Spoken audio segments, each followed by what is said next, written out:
Yo, all right. So I feel like it's a lot to unpack. Um, you know, I'm a guy that gets a lot of flack for standing on business, just like you do, Marty. Um, I believe in, you know, I believe in participating in good business. I believe in conducting good business, and I believe in business principles. But right here, you have a slippery slope because Earl Spence made a whole bunch of concessions so this fight could happen.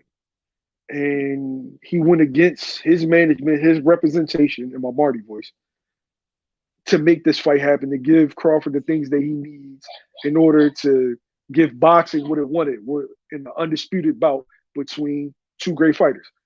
And I think it was the biggest mistake that Earl could have done because you have representation for a reason. And just because you stand on certain principles, that doesn't mean that the other person does. I felt like Bud finessed him. He lured him into a state of comfort. And now, when Bud got the leverage, Bud is flexing that leverage. And let this be a teachable moment for every young fighter that just wants to make the fight for the fans and not listen to their representation, not listen to their manager, advisor, whoever. When they tell you when you the A side, you have to flex the A side, or the A side will be used on you. And this is one of those situations. No matter how much Errol Spence conceded to make that fight with Terence Crawford is under no obligation to do the same for Errol Spence. But at the same time, that he's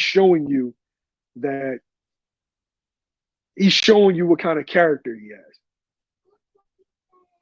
And he's not doing anything illegal or anything like that, but he's showing you that the kindness that was shown to him will not be reciprocated.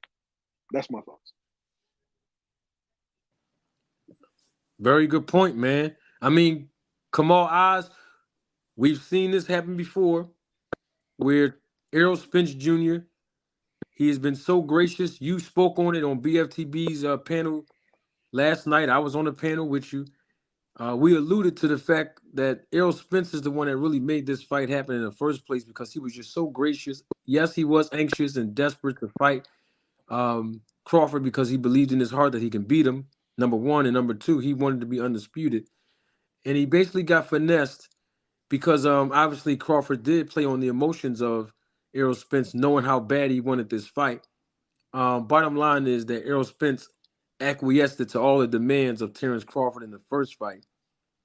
And here it is again. We're hearing that he's acquiescing again, that he might just go ahead and concede at 147 pounds. I mean, what is this all about when it comes to Bud Crawford doing this stuff, Kamal? I'm going to echo a lot of what YSM Sports Media said. I think that Errol, and this is why, despite Crawford winning the fight, he doesn't have more fans than Errol Spence. He's not, he thinks he's going to get a Canelo fight. He's absolutely delusional. That's not happening.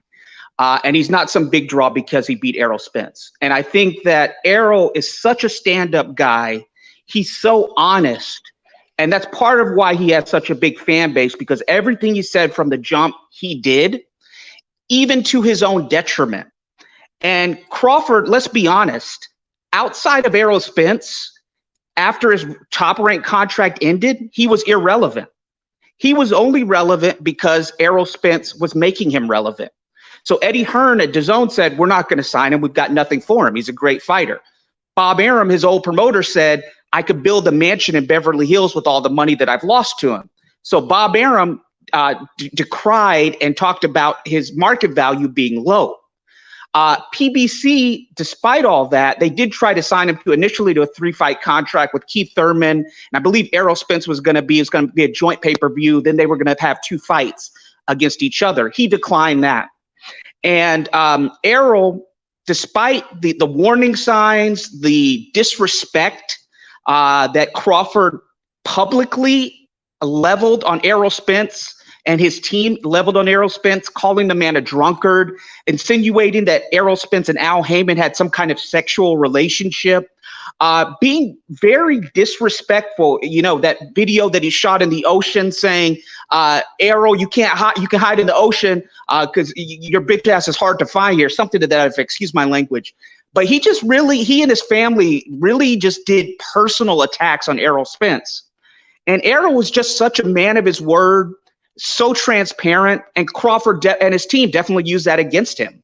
I was calling when I was on other shows, other panels for over a year from when the fight happened. I was calling for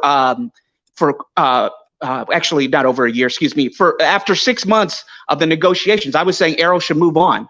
It's clear that he can't make 147.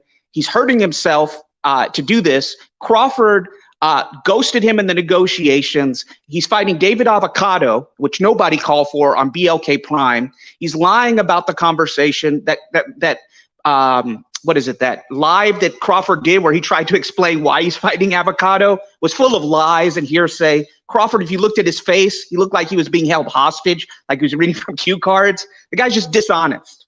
So with that said, I can say all of that, but in the end, Errol Spence gave Crawford the keys to the kingdom.